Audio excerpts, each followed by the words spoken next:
the Fantasy Football Fanalists Podcast, powered by Underdog Fantasy and presented by Fantasy Data, home to some of the industry's most accurate rankings.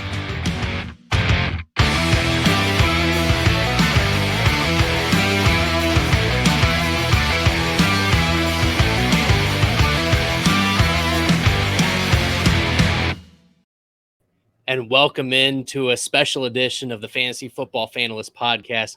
I'm your host for tonight, Bradley Stalder. You can follow me at FF Stalder on Twitter. You can also subscribe to us on YouTube.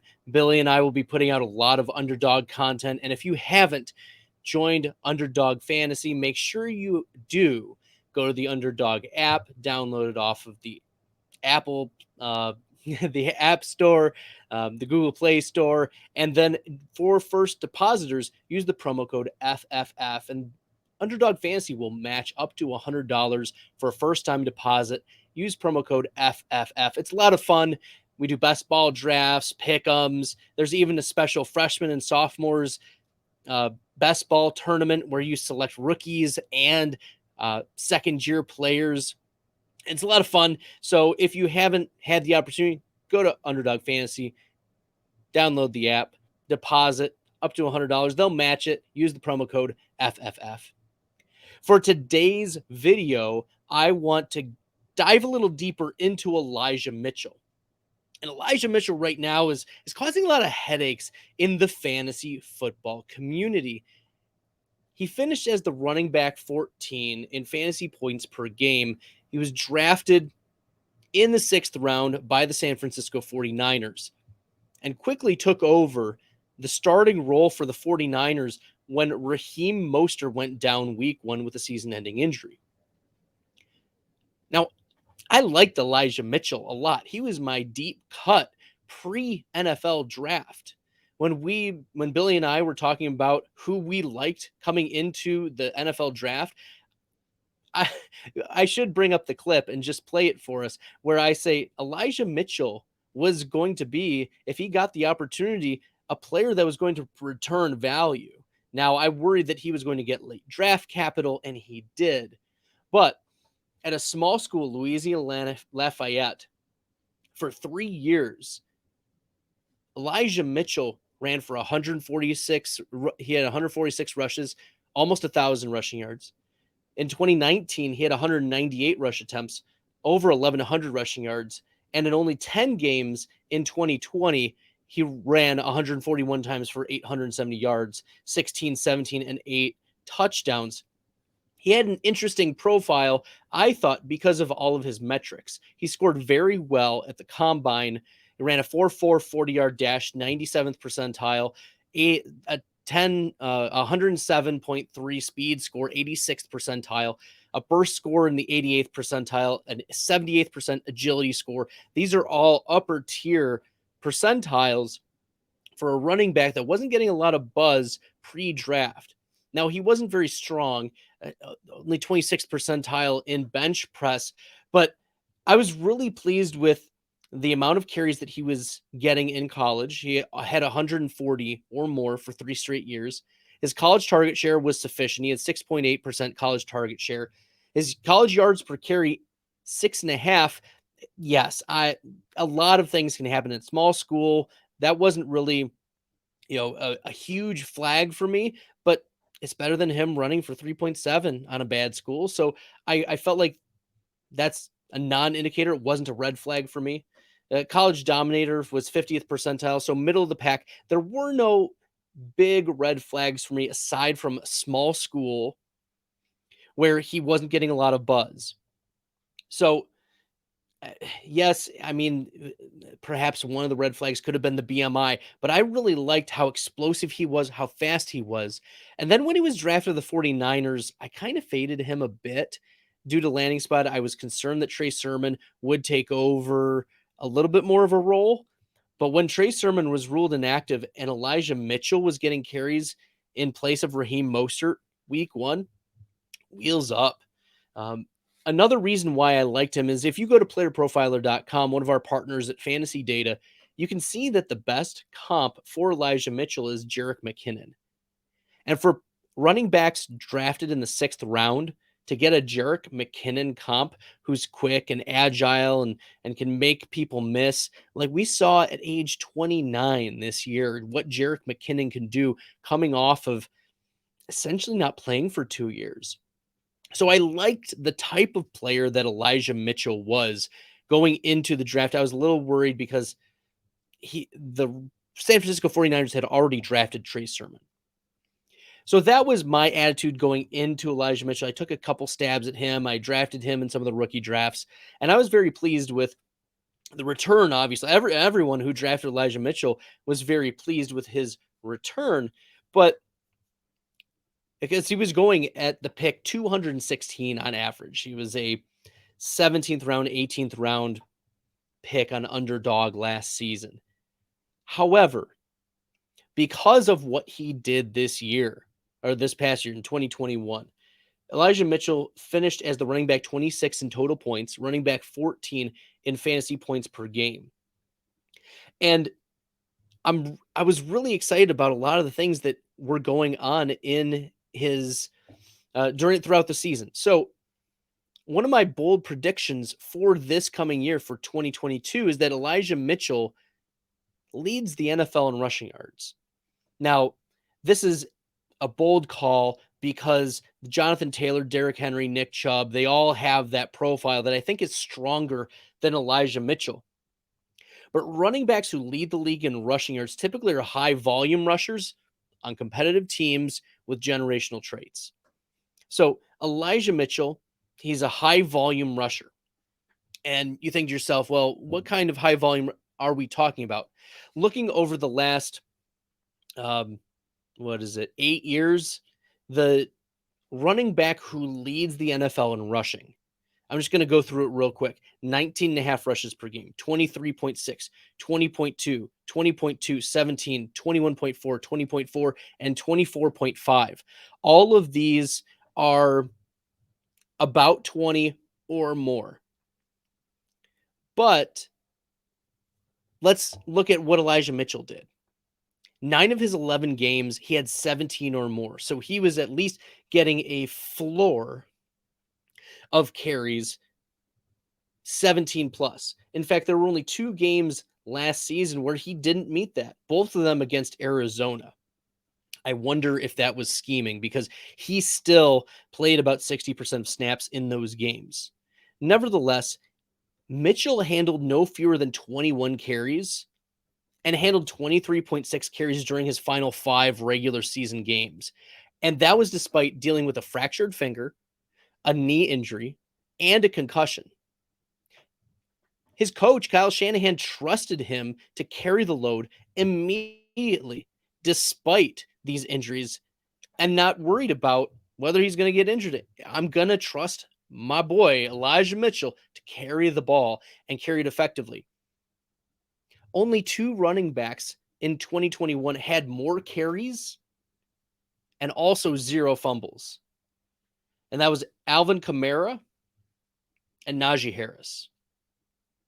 So Elijah Mitchell had 207 carries, no fumbles for Alvin Kamara at 240, and Najee Harris at 307. Every other running back who had at least 207 carries had a fumble. Elijah Mitchell is trusted. He's not going to turn the ball over. And he's also been increasingly trusted in the passing game. Looking at his game logs, we see 0 targets, 2 targets, 2 targets, 0, 0. But then week 9 and following 5, 0, 6, 3, 2, 0, 4, 2, 4, 3, including the playoffs as well. So he was having a few games where he was involved in the passing game. Week 12 against Minnesota, he had 6 targets. Week 9 against Arizona, he had 5 targets. So it's not a targets thing, but that means he's going to be on the field more, increasing trust.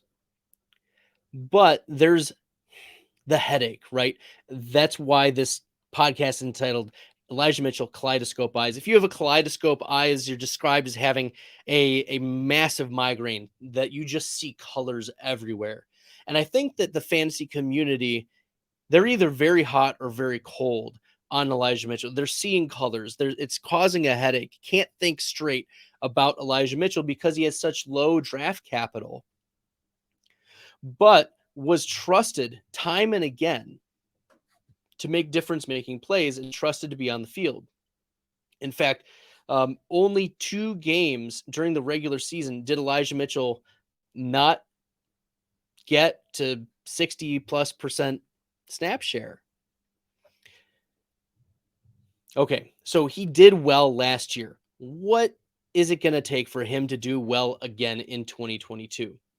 Well, Raheem Mostert is a free agent. He may resign, but I'm still not worried about Raheem Mostert. Mostert's going to be 29, 30 years old. Like, he's an older player who has had significant injuries in his career. We also look at JaMychal Hasty, who was ineffective in his roles as a rusher, and Trey Sermon, who we know is not going to really pan out. That he just looks slow on the field. It was not a good call by anyone to draft Trey Sermon in the first round of rookie drafts. It just wasn't going to pan out when you're drafting Trey Sermon over Elijah Moore or even Rondell Moore, who kind of face planted, but was getting touches manufactured for him in the Arizona offense when he was healthy. So all that being said, let's look at Elijah Mitchell's ADP. Right now, Elijah Mitchell is going as the running back 20 in Underdog pre-draft best ball leagues. He's at ADP 54.3, running back 20. He's going behind the likes of Aaron Jones, J.K. Dobbins, Ezekiel Elliott, Travis Etienne.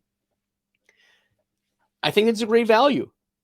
The San Francisco 49ers last season were in a great position. I mentioned, how can a running back lead the league in rushing? Well, he needs to have high volume. Elijah Mitchell hits the high volume. He's on a competitive team. The San Francisco 49ers made it to the NFC Championship game after beating the Packers and beating the Dallas Cowboys. In those 2 games, Elijah Mitchell had 44 rushes. So he was very involved despite dealing with all of these injuries. And then looking at the team, right? I mentioned that they need to be on competitive teams. The San Francisco 49ers, yeah, they ran a lot of run plays. The team run plays were second in the NFL, and I don't think that's going to change in 2022. And then they also had a really good game script.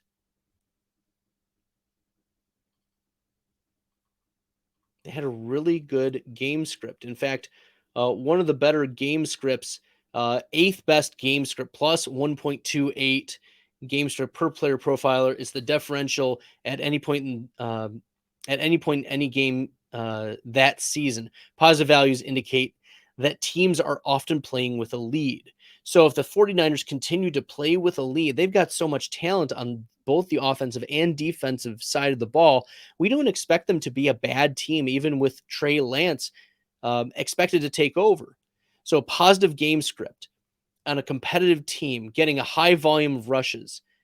And he's got generational traits. There aren't a lot of running backs who have 78th percentile or higher in all of the categories: agility score, burst score, speed score, and 40-yard dash.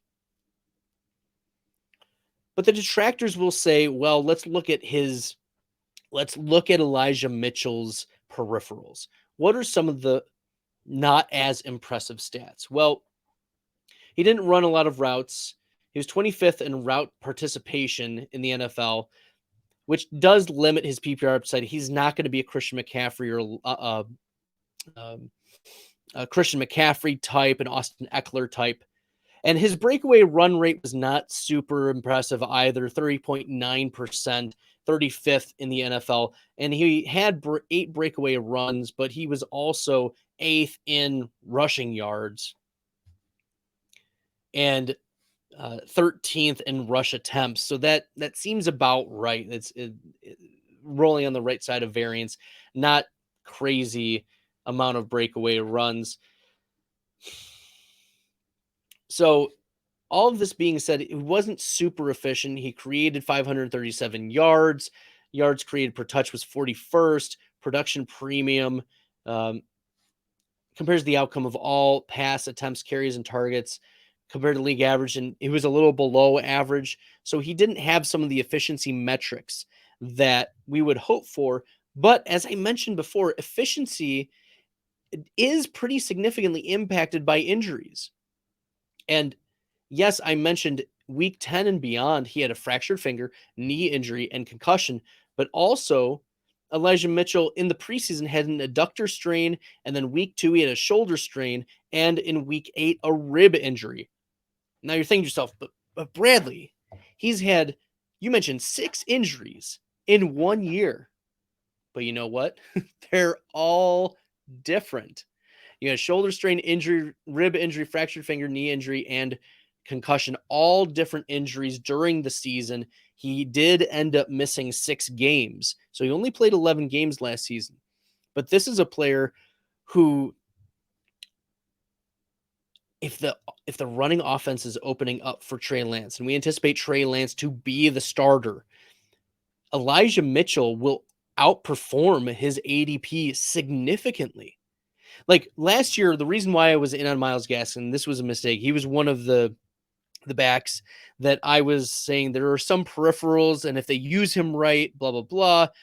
But Elijah Mitchell wasn't just good because he was given opportunity. He was good despite the injuries and the inefficiencies. He still was running back 14 in fantasy points per game despite all of those issues and despite not being used a lot in the passing game. We were hoping that Myles Gaskin would carry the load in the passing game, but that was because looking at the Dolphins in 2020, there were a lot of injuries to wide receivers. So we did see some injuries here and there for the San Francisco 49ers, but it wasn't like a whole wide receiver core is decimated. Like Mac Hollins is getting starts for the Miami Dolphins at wide receiver. No, Elijah Mitchell is going to be the lead back. And unless we see, look, even if we see a highly drafted running back by the San Francisco 49ers in the rookie draft, we saw what happened with Trey Sermon.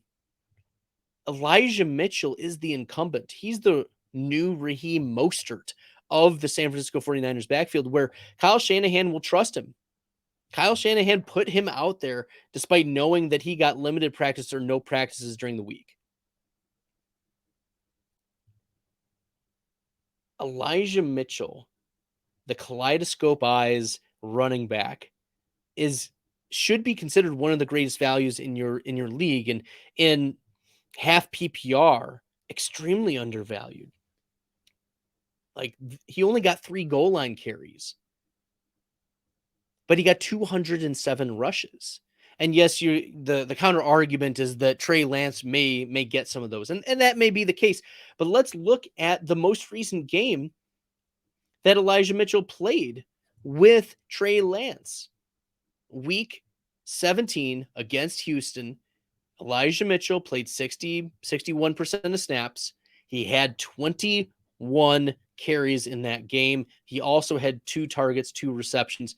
He did only run 7 routes, but he ran for 119 yards against Houston, 5.7 average, and he didn't score any touchdowns, but he was still the running back 9 on the week, despite not having a rushing score. He did, in fact, fall into the end zone in the passing game, but that's not Elijah Mitchell's game. His game is ground and pound and break off runs. So will running backs get injured? Yes, that's part of the game.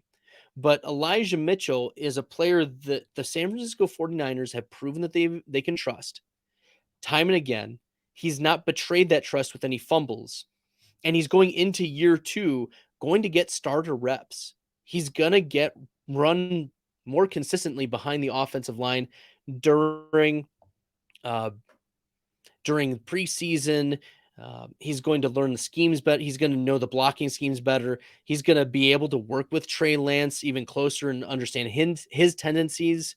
So I'm really wheels up for Elijah Mitchell, much less all of the research that's been done about how running quarterbacks positively correlate with their running, the running back on the lead running back on the team. And if Elijah Mitchell is getting the vast majority of rushes, look out. So all in all, let's take the acetaminophen. This is your acetaminophen. Get rid of the migraine, get rid of the headache. Elijah Mitchell, draft him with confidence in 2022.